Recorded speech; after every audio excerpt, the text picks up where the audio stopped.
Okay, so making sure this is going out on locals. I got to looking at the video from last week, and somehow or another in the OBS software it turned on the speakers when because in order to make sure this is actually showing up on locals, I have to hit play on locals to make sure it's actually there. So that was kind of an interesting start to last week's video, but like I said, figuring this out. And of course the desktop audio is shut off now. So housekeeping, now that we got the video going, next week on the 25th of August, I will be at Reno Baptist Church in the morning, and so the sermon will be the lesson. Excuse me. We'll do Psalm 7 next Sunday morning, just keeping in the train of things. At the moment, I don't know if I'm doing the evening service or not, but I know for sure I'll be there in the morning. And there are changes coming. So starting September 1st, my good friend Gabo is going to be taking over this class. I don't know what he intends to do, if he's going to do any streaming at all. I will continue to do this, but it just won't be in the morning. So unless I'm preaching somewhere, then that'll be in the morning. But if I'm not preaching anywhere, Gab will be leading his class with whatever materials God leads him to use. But I will do a Sunday school lesson in the evening at 5 p.m. during the discipleship hour. So I'm not going to stop doing this. And so, we'll keep ministry going here. I know there's a lot of folks here in the church and other places that go back and watch this because they're busy ministering to others. And so they come back later and watch what I do here. And I certainly appreciate that. I hope it blesses people, and I hope God uses however he sees fit to use it. But yeah, so starting September 1st, Gabo will have the morning class, and I don't know what he'll do. And if he does do anything live, it'll be his own group. It'll be his own page stuff.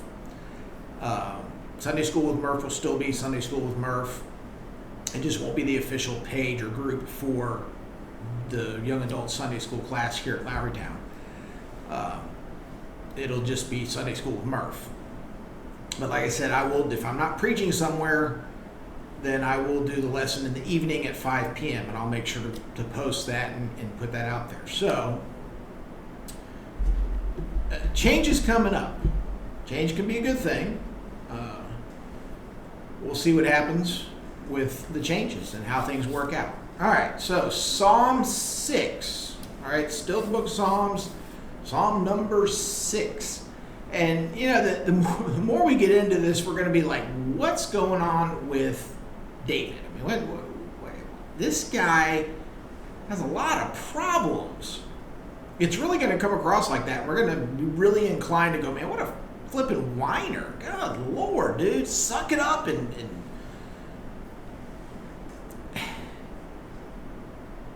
that's probably not the best way to look at David. I mean, this is the man after God's own heart. This is the, anointed king of Israel, the one who would be a type of Christ, a foreshadowing of the Christ to come. Obviously not the Messiah, because he wouldn't ever screwed anything up if he had been the Messiah. But he's still someone who is a great example to us, because no matter how much he whined and complained, he always took it to God. He always, eventually, but he took it to God, and he was able to find resolution in God. So often we get up there, we might go to the altar and pray, or we get, we're so heartbroken, we're such a difficult issue, such a difficult time. But how do we end our prayers? Do we end our prayers claiming any kind of victory? And this is not meant to be a name it and claim it kind of a mindset, because that type of theology doesn't work long term. And it is often that lines you up in a position with like prosperity gospel kind of false teachings and preachings. But every single one, I say that, vast majority of the Psalms we're going to read, we're going to look at, out of the 150 that are in there, have David proclaiming victory through God, and God's going to solve his problems. I mean, that is a truthful thing. God will solve our problems. Now, he may not solve them here on earth, and he may not solve them right in this very moment, but in, near future, or from, at the worst case scenario, he solves our problems when we get to heaven. But David's dealing with stuff here on earth, and of course he screws himself up and makes his own mistakes, which leads to all these issues. But ultimately, he comes out on top. He comes out smelling like a rose. He's a man after God's own heart. His bloodline is established and maintained. It leads us to Jesus. So let's not go down that rabbit hole of, David's such a whiner. What's wrong with this guy? I mean, come on, dude, toughen up. Now, this guy was tough. I mean, this guy, he fought battles. He slayed giants. He fought lions and tigers and bears. Oh, my, right? Although I don't know about the tiger part. But I think it describes him fighting lions and bears for sure. Anyways, Psalm 6, O Lord, deliver my life. Now, again, can't point to a specific event. There's a lot of stuff this applies to in David's life. And, of course, it starts with instructions for the choir, and the band, if you will, right? To the choir master with stringed instruments according to the Sheminith, a psalm of David. Now, Sheminith, it might say, if you're in a King James or something, it might say Nagath to Sheminith. These are some sort of musical terms. Sheminith is, in Young's Literal Translation, says on the octave. It could mean an eighth note. It could mean a little something different than that. We don't know if they had the same type of musical scales that we do. Chances are pretty good they probably didn't, although it was very similar. Musical notes are musical notes. But don't get too hung up in that. I just thought the word Sheminith was interesting because English Standard uses it, and that's the actual word.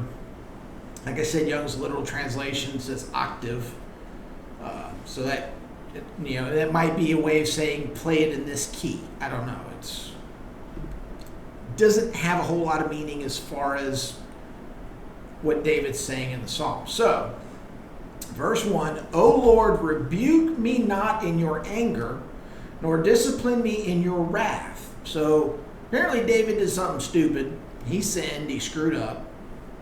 He's crying out to God to seek forgiveness, right? Verse 2, be gracious to me, O Lord, for I am languishing. Heal me, O Lord, for my bones are troubled.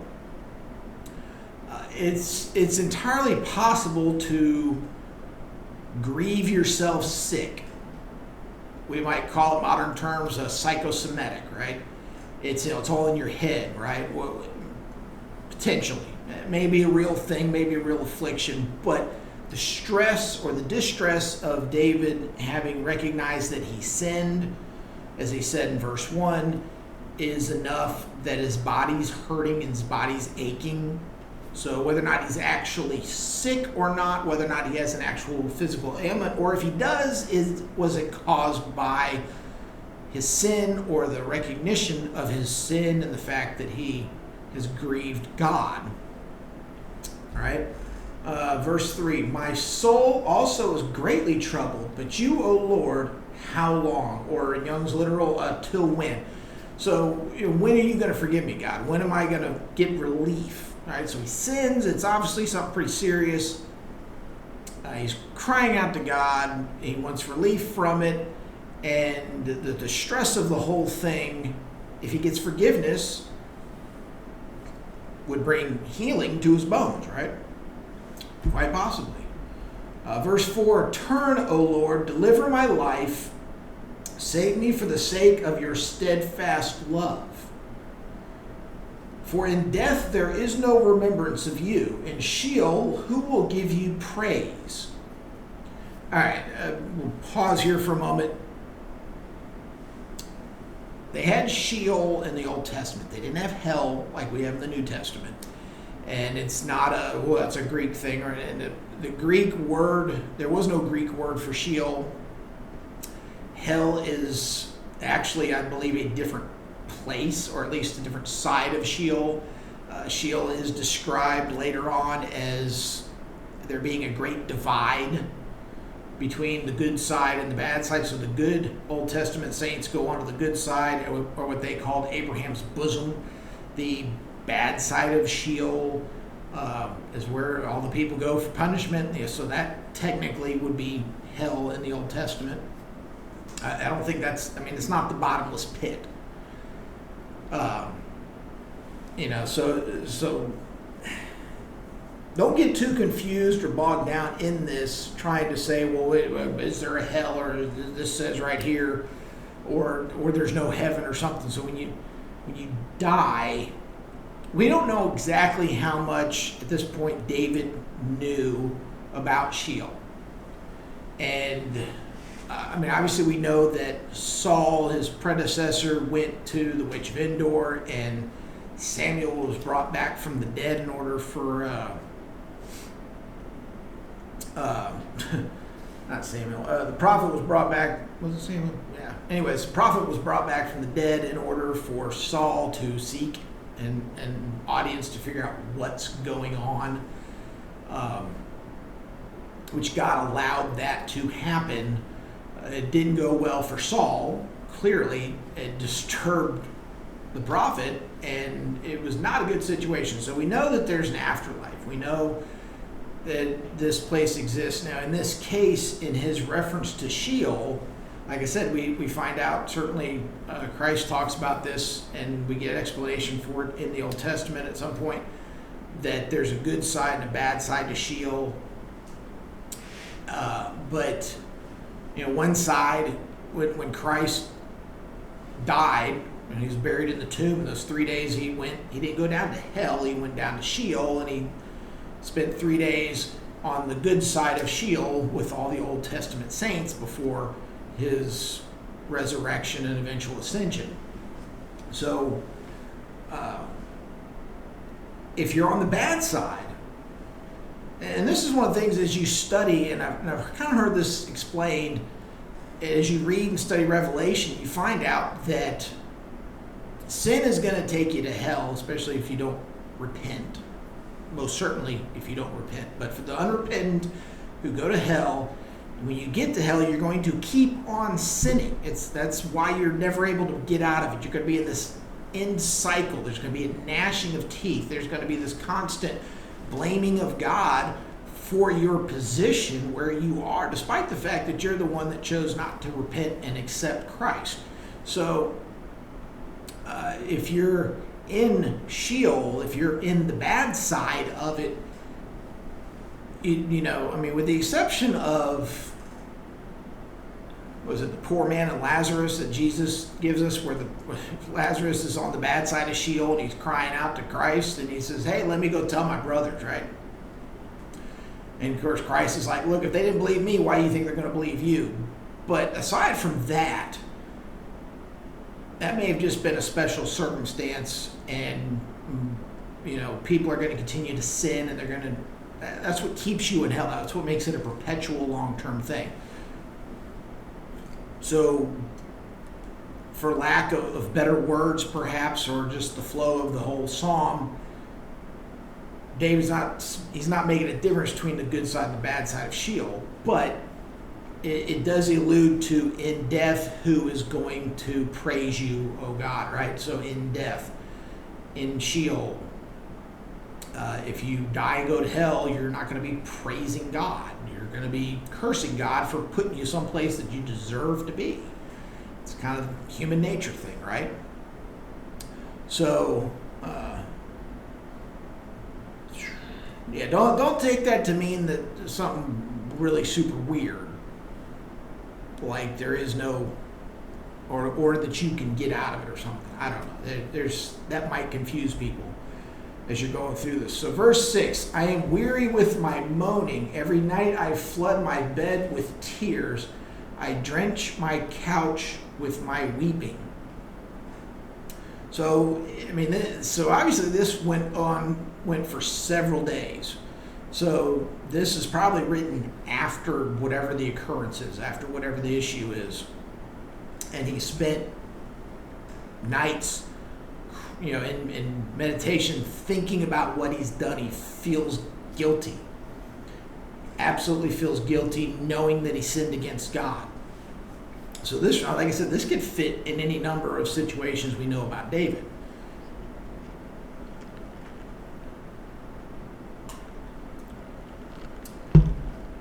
Verse 7, my eyes waste away because of grief.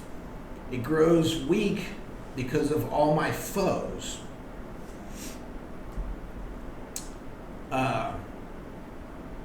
Verse 8, depart from me, all you workers of evil, for the Lord has heard the sound of my weeping. So here's the king of Israel.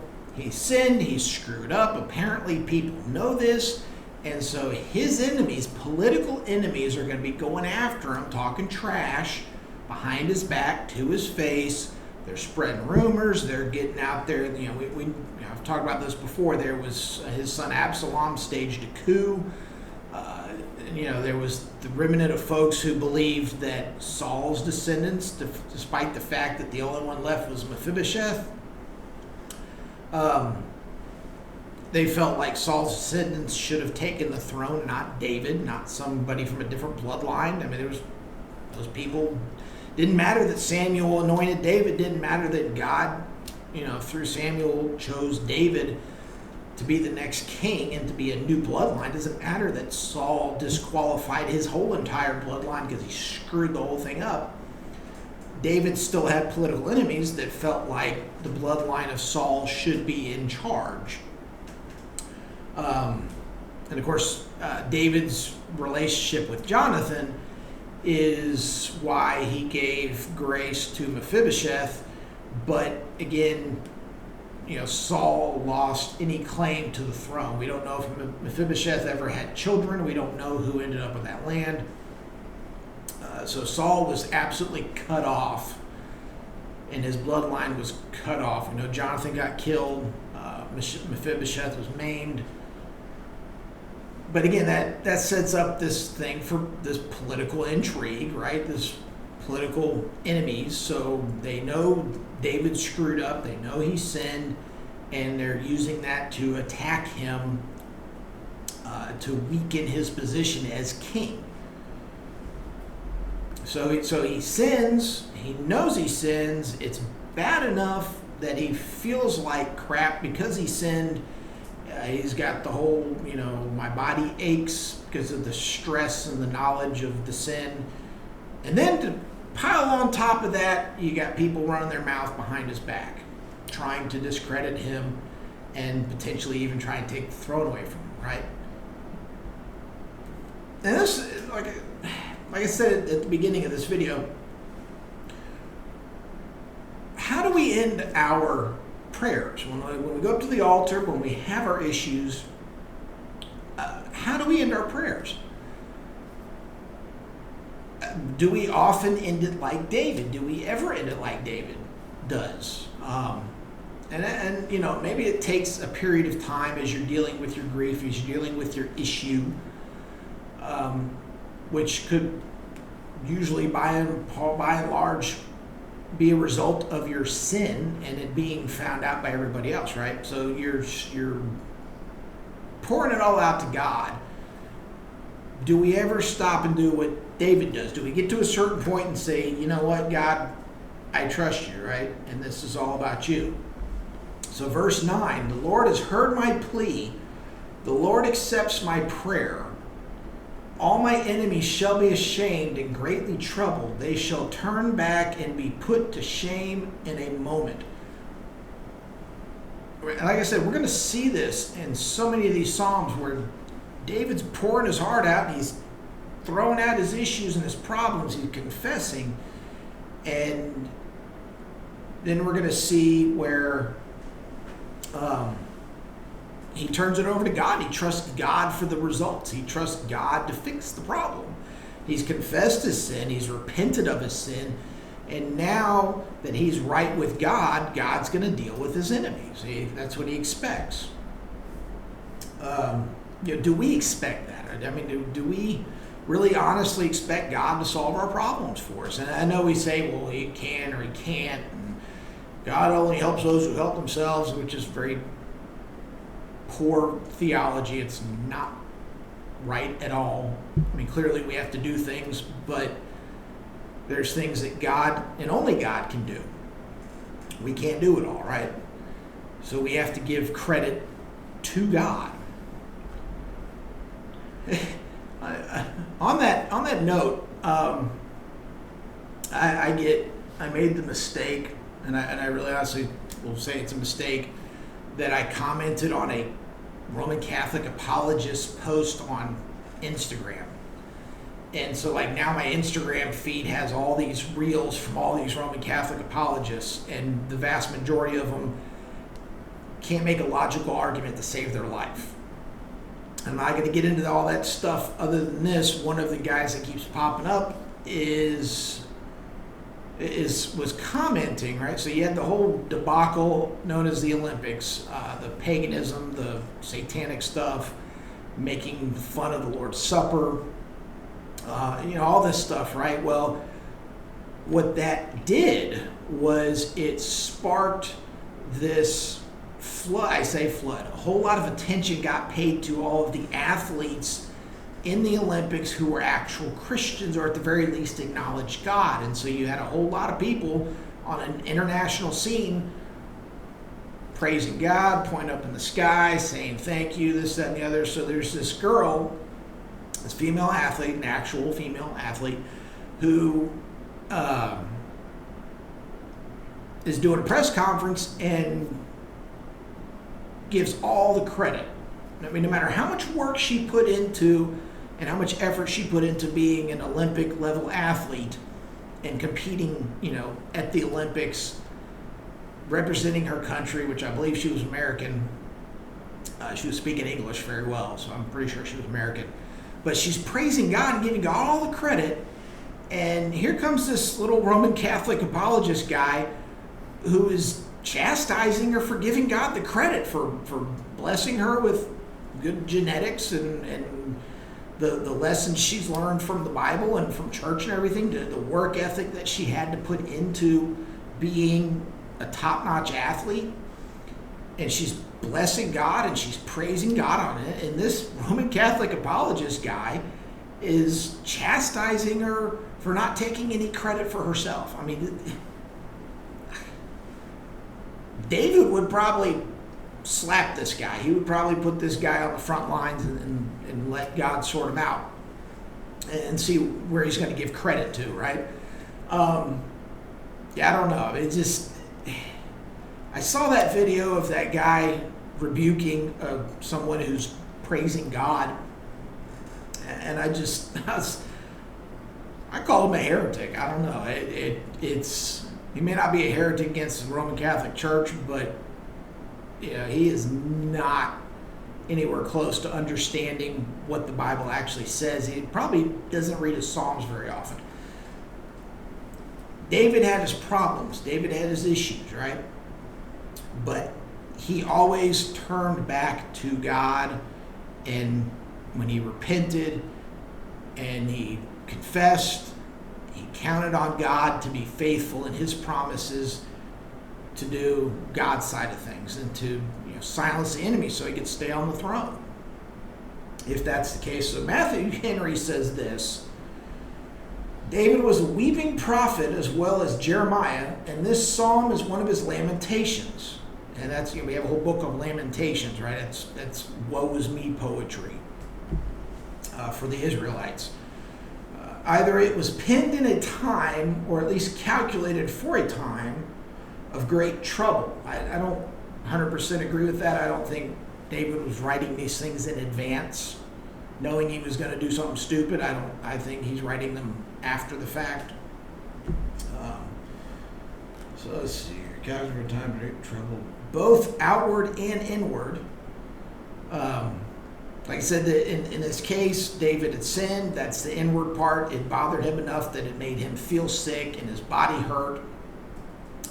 But then he had the outward problems because all his political enemies and everybody out there, and possibly even enemies from another kingdom, are in there trying to cause dissension. I mean, we see that today. There's spies and weirdos from other countries trying to ruin our country, right?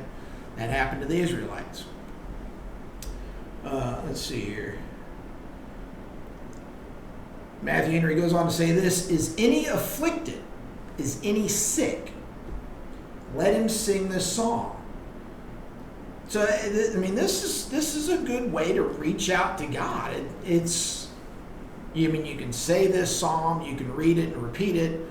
It's always good, and if not better, to put your own words out there and your own feelings to God. Once you get past the tears and you can actually articulate what's going on. The method of this psalm is very observable in what we shall often meet with. He begins with doleful complaints but ends with joyful praises, like Hannah, who went to prayer with a sorrowful spirit, but when she prayed, went her way, and her countenance was no more sad. So that kind of sums up what I've been saying in this video. And Psalm 51:17, we're getting way ahead of ourselves here. But we love to quote this verse, right? The sacrifices of God are a broken spirit, a broken and contrite heart, O God, you will not despise. God is there for you in the good times as well as the bad. And we should praise him in the good times as well as the bad. And if we're having bad times, God is faithful to answer our prayers if we are truly broken and contrite. If we have hit that rock at the bottom, so to speak, where we finally admit who we are, and that, we let go of all the pride, we let go of all the stuff, and we just say, God, this is it, this is me, and only you can make me better, only you can deal with this situation, only you can not just fix my heart but the hearts of others. And there is an indication, obviously, that God will heal you from a sickness, an actual physical, true ailment. But the spiritual healing has to come first. The spiritual healing is, and I think in this case, I think the spiritual healing is what healed his body. Like I've said, it's a psychosomatic thing. David's dealing with the grief and the embarrassment of his own sin. It appears to me, like I said, that this was public. So people knew that he had screwed up and knew that he had done something wrong. So his enemies would go and attack him. So you have the inward and the outward, right? The internal, the external. But don't be afraid to cry out to God. Don't be afraid to seek his healing. Like I said, spiritually first, mentally, and then physically. And so many people have, think how many people have like acid reflux right now. I mean, that could be a major thing. It can really screw you up. Really super high blood pressure. But then you find out that there's no good medical explanation, so it's got to be environmental. It's got to be the stuff going on around you. So if we can learn to deal with those things through God, a lot of those ailments are going to go away. So keep that in mind. Be encouraged. Pour it out to God. While you're out there making disciples, you're going to face enemies. And take it to God and let God deal with your enemies. But trust him. Do like David did and trust God. So God bless. I will see you next Sunday, like I said, from Reno Baptist Church. And then starting September 1st, these will be in the evenings at 5 p.m., not in the morning. So God bless you, and I'll see you next time.